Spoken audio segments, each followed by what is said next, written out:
there, review family, keep it tight. My name is Jay Morris, the review guy, review music for the love of music, and I'm back again to bring you another video.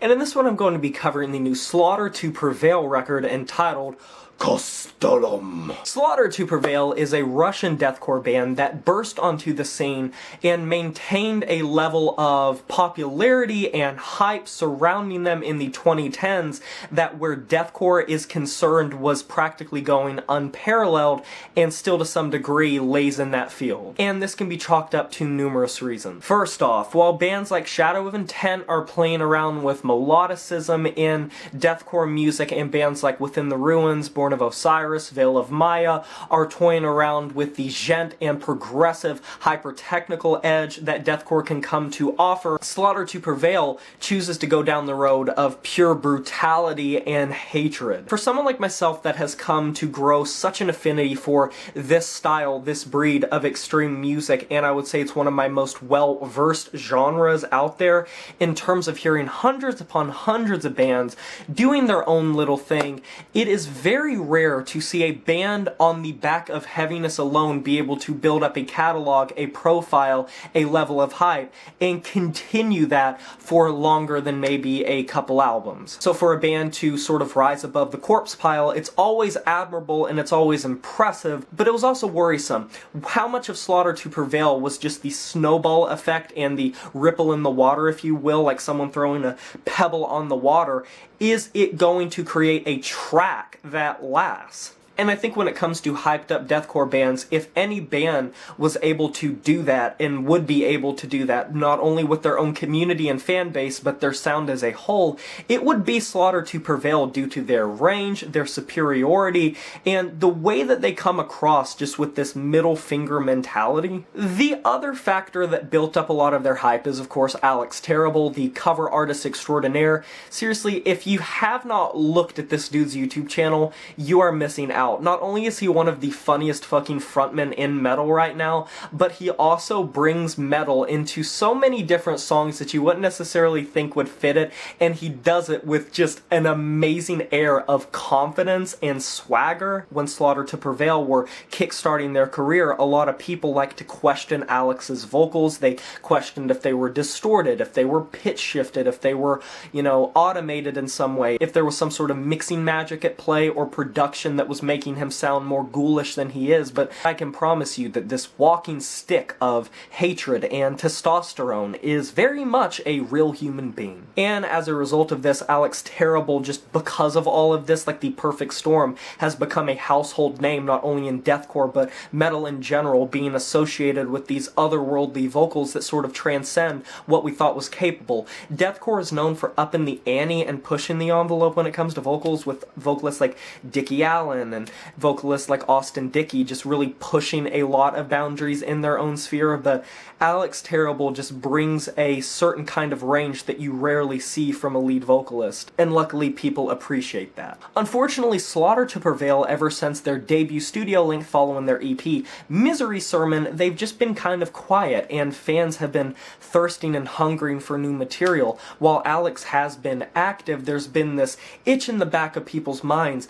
Are they going to be able to live up to their hype? And I think the answer to that is both yes and no. But in terms of success with Misery Sermon and their EP and this album, they have been able to garner over 630,000 monthly listeners on Spotify alone, which for a band of this genre is incredible and practically unheard of. And for the people that have been thirsting for a comeback, I think this record does just that, albeit with some bumps along the way. Alex, in his typical fashion, is one of the most dynamic vocalist and craziest vocalist out there, conjuring up pure hellfire with every warped vocal that he spits forward. They mix him like he is an instrument, that he is an accompaniment, that he is his own percussive instrument, like he is anything else but a human. And by the track Demolisher, he's already reading like some just unrestrained beast let out of its cage, or some like slobbering demonic entity that is just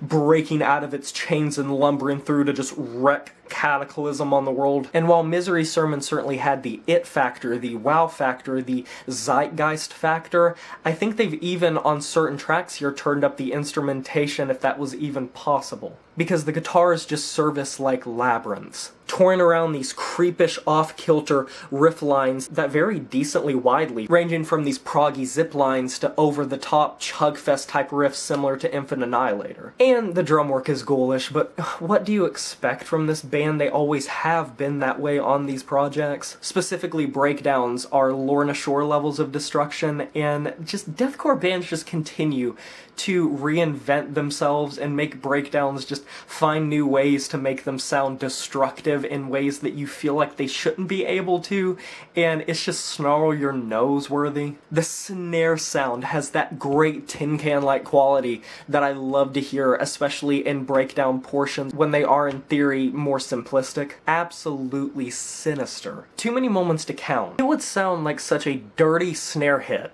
to have the same effect as just a whip cracking. Like, I genuinely would jolt at some of these snare hits. I would just sit there and just be like, oh. Across this runtime, which it is a fairly long record by deathcore standards, fans are going to receive exactly what they have wanted, exactly what they have desired. Now, I know that I said bumps in the road. Those bumps, in my opinion, come across in some of the ways that Alex can sound hokey a bit with some of these spoken word bits and some of these really buff, macho type of vocal lines. I'm looking at You're Only, Made in Russia, Baby Yaga, which these tracks are not bad by any means. They don't have anything about them that makes it a slogfest, but these vocals sort of take down how epic these tracks sound and how theatrical. I understand that Alex has a ton of fun doing his vocal shit, and it's perfectly understandable that across these tracks, when they do poke fun at stereotypes or when they do really live up to the Russian ethos that they have always sort of done and Alex has always sort of done, his influence where the band is concerned is insurmountable. But I would be lying if I said that so many moments where I get into a frenzy, where I'm whipped up with adrenaline from either a breakdown or a bridge or a riff line that hits such a stride, such a massive effect, either production-wise or performance-wise, or in some cases both, and Alex will slide into a vocal line that just sells everything short, undermines everything, and makes something sound a lot more underwhelming or cheesy, hokey, campy, so over the top that even given the sound, it breaches that gap and sounds sort of bad. I mean, there's moments where Alex tries to sort of sing, and I don't even know if I would classify it as it, more like this scream singing where he will transfer into his scream voice or a mid-scream. He has sort of this technique that he employs a lot, and he's done this before, but I think on this record he does it more than ever, where he will have a singing bit, but he will still have the layered distortion in his throat to cause this wispy effect, this whispering effect that has this haze to it, this hiss to it, and he'll build that up and sort of extend his range upward into more of a shrieked growl as opposed to a guttural, as opposed to a high pitch, as opposed to a fry. And even though it has a fry-like quality, I think this is overused on this record. The more times you listen to this record, the more you'll notice how much they employ that, which I think is a questionable decision because Alex has plenty of his own vocal chops, just by leagues more than most vocalists, that he doesn't necessarily need to rely on it.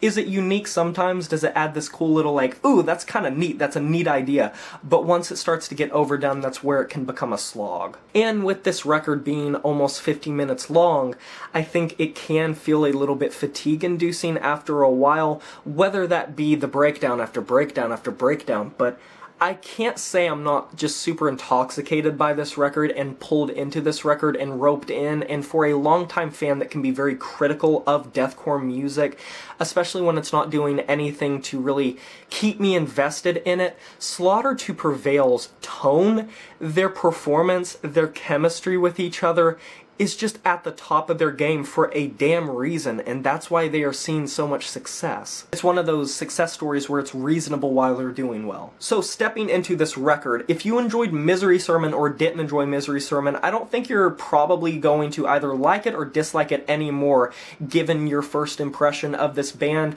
They're just as sort of over the top as they have ever been, but I think this record can feel a little bit more unpredictable at times, and while it still has the trademark Slaughter to Prevail style and the gratuitous nature and the blood-soaked intro riff lines and the gunshot drum hits and Alex's freakish vocals that are left, right, center, everywhere, all at the same time, it's still a very fun deathcore record. In the future, I think that Slaughter to Prevail could really continue to have fireworks and even more fireworks and explosions if they were just willing to tone down some of their extravagancy.